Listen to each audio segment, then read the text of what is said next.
Bonjour à tous, bienvenue dans Morning Echo du mardi 27 novembre 2018, l'essentiel de l'actualité économique tout le matin, avec sérieux, sans se prendre au sérieux, et on va rentrer dans le vif du sujet immédiatement. Vous voyez qu'hier on a eu finalement sur l'ensemble des bourses mondiales un beau rebond entre 1 et 2%, plutôt 1,5% aux États-Unis, 1% en Europe, soulagé par finalement quelques informations relayées notamment sur le gouvernement italien et Monsieur Salvini qui serait prêt à faire des efforts quant à la négociation du budget entre l'Union européenne et son pays pour ramener le déficit peut-être entre 2 et 2,2% du PIB italien, alors que pour le moment le gouvernement italien s'était borné à rester à 2,4%. Voilà, ça a été une des informations qui a permis un soulagement sur les bourses mondiales, tout en pensant aussi que une stabilisation sur les cours du pétrole a aidé également à la tendance à se raffermir un petit peu donc sur les marchés des actions. Mais dans la nuit, Monsieur Trump, le bon président Trump, a de nouveau tweeté en disant que pour le moment, il ne voyait pas d'avancée significative sur les pré-négociations avec la Chine et qu'il serait prêt, bien entendu, à taxer les 200 milliards de produits promis sur les produits chinois. Et vous voyez d'ailleurs dans cet excellent graphique réalisé par Bloomberg, encore tous les principaux produits, donc que ce soit les téléphones, les ordinateurs, beaucoup de vêtements aussi, qui pourraient être taxés si les négociations avec le chinois Xi n'avancent pas. Et donc il y a pas mal de pressions qui sont mises, même Apple par exemple pour les téléphones qui sont fabriqués en Chine pourrait être taxé là aussi de 10%. Donc voilà, pas mal d'informations de la part du président qui montre les muscles en attendant cette fameuse réunion avec le chinois Xi à la fin de la semaine. À noter pour le président chinois cette haute graphique qui montre que finalement Xi peut s'appuyer sur une classe ouvrière assez large et qui pour le moment ne ressent pas d'effet de baisse de sa richesse puisqu'ils sont quand même 400 millions, un pays considérable, la Chine bien entendu, et qu'ils sont pour la majorité propriétaires. C'est ce que relaie un petit peu ce graphique, et beaucoup moins concerné par les atermoiements des marchés boursiers. Et pour le moment, le président Xi est très populaire par rapport à la politique qu'il mène envers notamment cette classe ouvrière, donc des négociations qui s'annoncent ardues et nous verrons bien l'issue, mais ça peut avoir mal de conséquences sur bien entendu les marchés et l'économie mondiale pour les années à venir.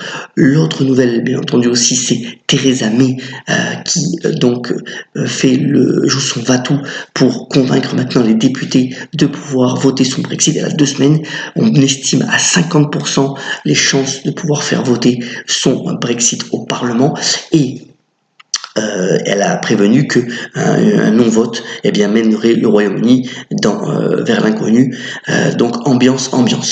Donc voilà pour l'essentiel de l'actualité au niveau macroéconomique. On a une grosse actualité au niveau des entreprises. Alors d'abord, c'est une tendance qui est de plus en plus relayée. Ce sont les grands groupes américains qui se scindent.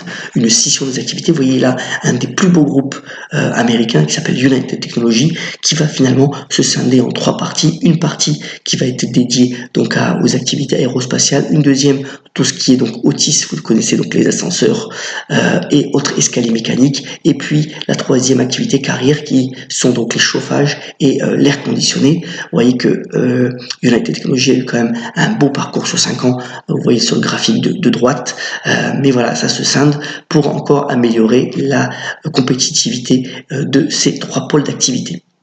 Ça a d'ailleurs été le cas notamment pour Honeywell et pour General Electric, qui est dans une situation plus difficile mais qui cherche lui aussi à vendre donc des actifs ou à se scinder pour pouvoir mieux rebondir.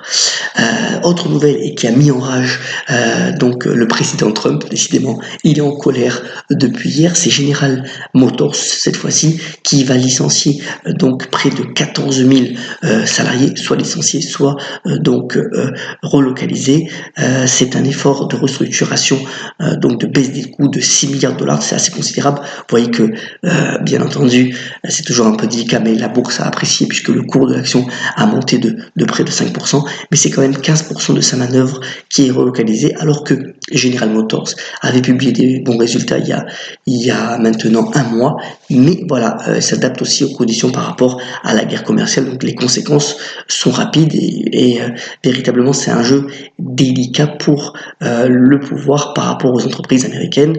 Alors Donald Trump a dit non, c'est pas bien ce qu'ils font, mais enfin pour le moment l'entreprise a pris ses décisions et nous verrons la suite des événements de ce côté-là.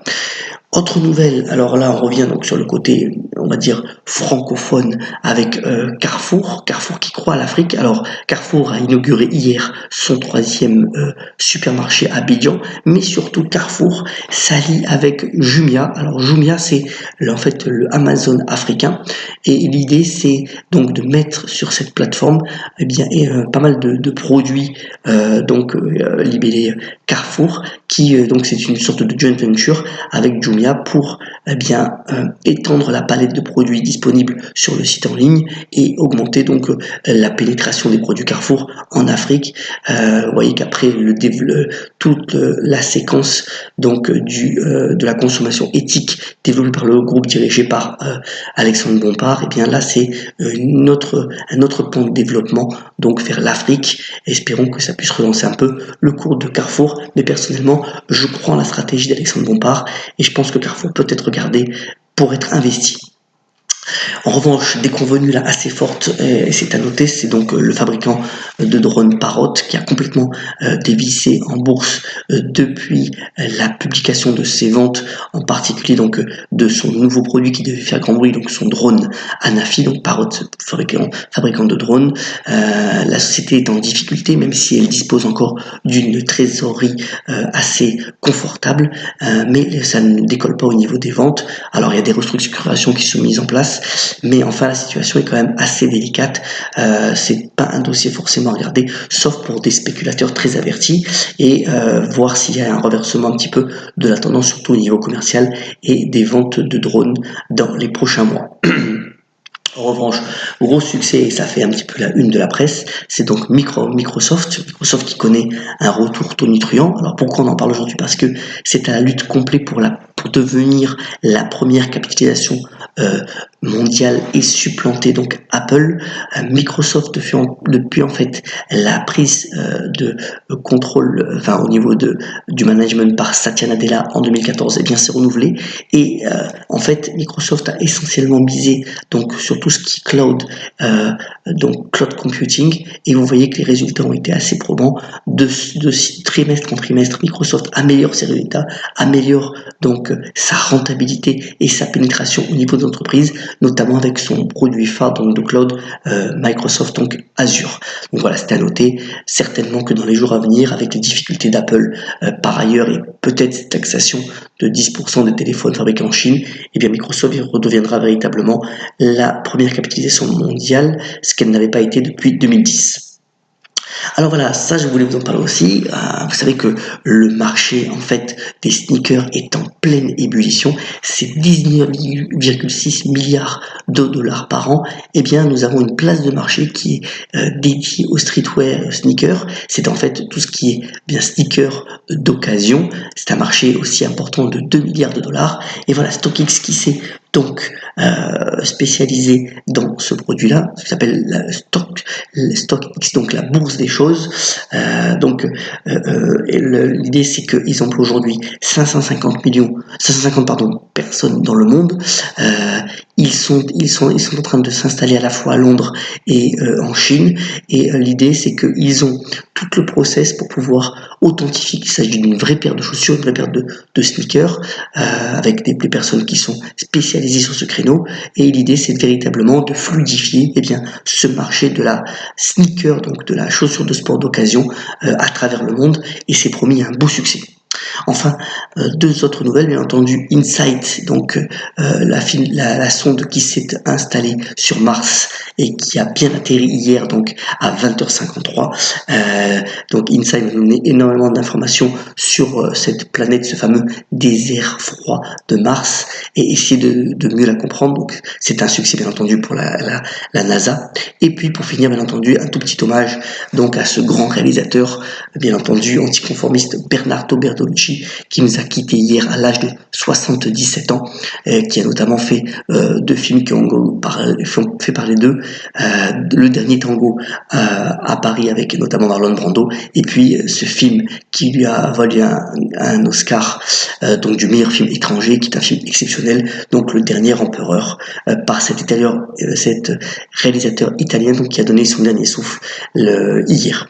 Voilà donc pour l'essentiel de l'actualité. On termine ce morning comme d'habitude par la citation du jour. Elle nous vient de ce grand auteur Claude Lanzmann. Si vous avez l'occasion, lisez Le Lièvre de Patagonie, c'est son autobiographie, elle est absolument exceptionnelle. Il aurait fêté son anniversaire aujourd'hui et il a notamment dit « Je suis contre la mort, elle est un scandale absolu ».